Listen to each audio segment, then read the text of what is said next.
ثانیۃ والثانی فاجلدوا کل واحد منہما 100 جلدہ. یہ جو زنا کرنے والے ہیں نا، مرد ہو یا عورت، ان کو سرے عام 100 کوڑے لگاؤ.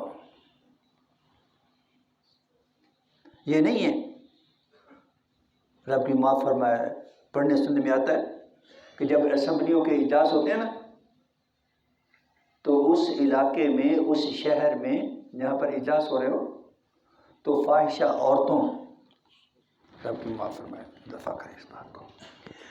وَمَن يَفْعَلْ ذَلِكَ يَلْقَ أَثَامًا، فرمایا کہ جو بھی ایسا کرتا ہے نا، وہ اپنے آپ کو سزا یافتہ طبقے میں شامل کرتا ہے، ان میں جا کر مل جاتا ہے، اس کو سزا ملے گی. وہ ایسا گناہ کرتا ہے جس کی سزا ہے. یضاعف له العذاب یوم القیامہ، اور قیامت کے دن اس کا عذاب ڈبل کر دیا جائے گا. وَيَخْلُدْ فِيهِ مُهَانًا، اور وہ ہمیشہ اس میں ذلیل و رسوا ہو کر پڑے رہیں گے.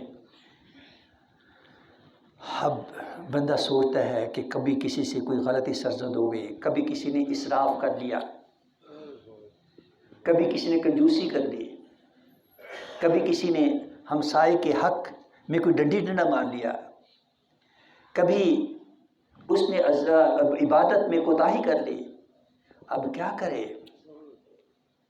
قربان جائیے رب کائنات کی عظمت و رفتوں اور رحمت پر اور رحمت للعالمین کے لائے ہوئے دین پر.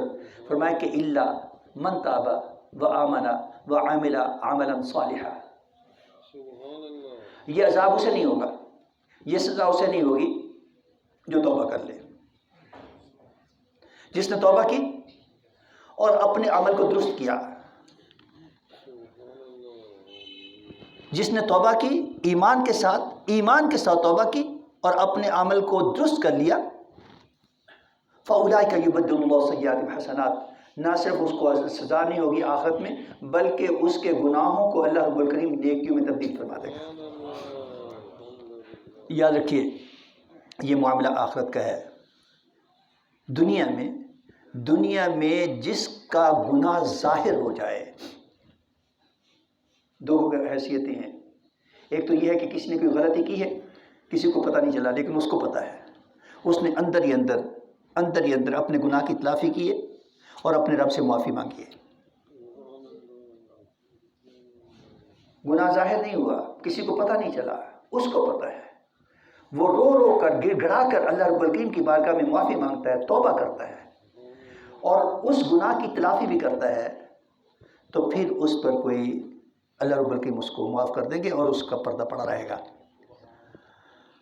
اور دوسری صورت میں جس نے توبہ کی، اس کا گناہ ظاہر ہو گیا اور اس کو سزا ملی، لیکن اس سزا کے ساتھ ساتھ اس نے توبہ کا دروازہ کھٹکھٹایا اور بار بار رب کائنات کی بارگاہ میں گڑ گڑاتا رہا، اور اسی حالت میں اگر وہ دنیا فانی سے رخصت ہوا، تو پھر اگر اس نے اپنے معاملات کو درست کر لیا تو پھر اس کا معاملہ ایسا ہوگا جیسا فرمایا کہ من تاب وآمن وعمل عملا صالحا فاولئک یبدل اللہ سیئاتہم حسنات.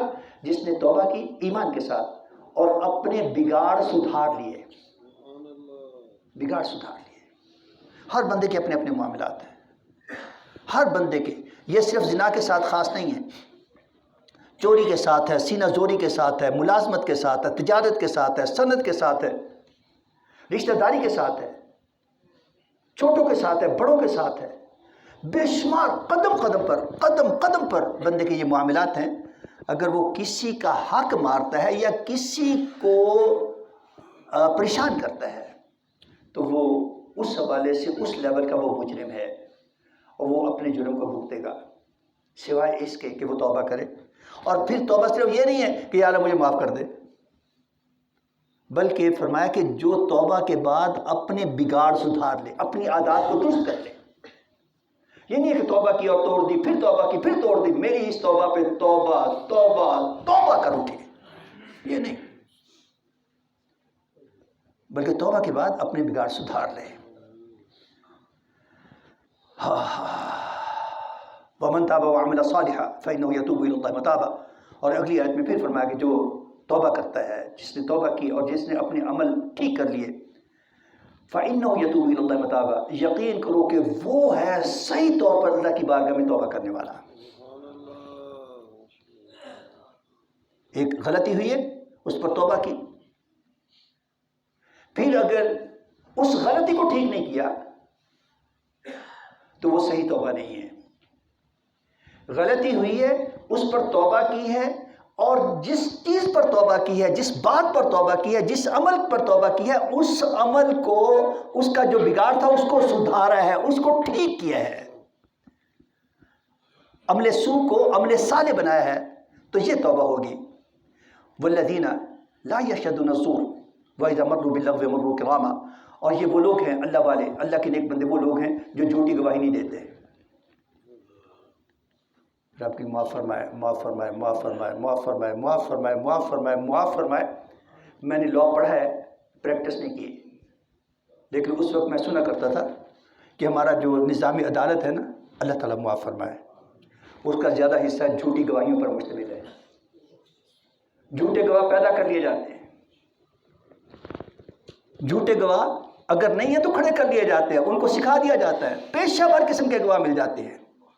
فرمایا کہ جو اللہ والے ہیں، وکیل صاحب آ گئے، ایک اور بھی وکیل صاحب میرے سامنے بیٹھے ہیں، ان کو زیادہ پتا ہوگا، یہ حاضر وکیل ہے. رب کہیں فرماتا ہے کہ جو جن کا تعلق رب کے ساتھ ہے، والذین لا یشہدون الزور، وہ لوگ جھوٹی گواہی نہیں دیتے. اور بندے کی صفت یہ ہے کہ جو اپنے لیے پسند ہے وہ دوسروں کے لیے پسند کرے. یہ نہیں میں نہیں کرتا لیکن دوسرے کو کہہ دیتا ہوں.